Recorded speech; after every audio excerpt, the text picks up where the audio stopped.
ভীষণ সুন্দরভাবে আজকে আমরা দেখতে পাচ্ছি রেড রোডকে। দেখো, রেড রোড সবসময় সুন্দর, কিন্তু এই সাধারণতন্ত্র দিবসের অনুষ্ঠানে যখন এভাবেই এই রাস্তাটা সেজে ওঠে, তখন প্রত্যেক বছরই আমরা নতুনভাবে যেন চিনতে পারি আমাদের চেনা এই রেড রোডকে।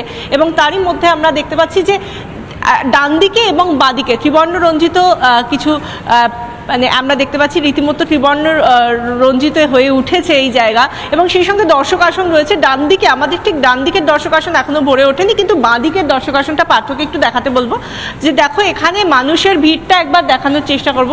আজ সকালে কতটা কুয়াশা ছিল, তার মধ্যে ঠান্ডা, সব কিছুকে উপেক্ষা করে মানুষ কিন্তু দূর দূরান্ত থেকে চলে এসেছেন এবং তারা এসে নিজেদের জায়গা নিয়ে নিয়েছেন এবং নিজেদের আসনে তারা বসে গিয়েছেন। এবং তার মধ্যেই 8টা জোনে ভাগ করা হয়েছে। এবারে যে সাধারণতন্ত্র দিবসের যে দর্শক আসন, সেই দর্শক আসনকে 8টা জোনে রেড রোডে ভাগ করা হয়েছে।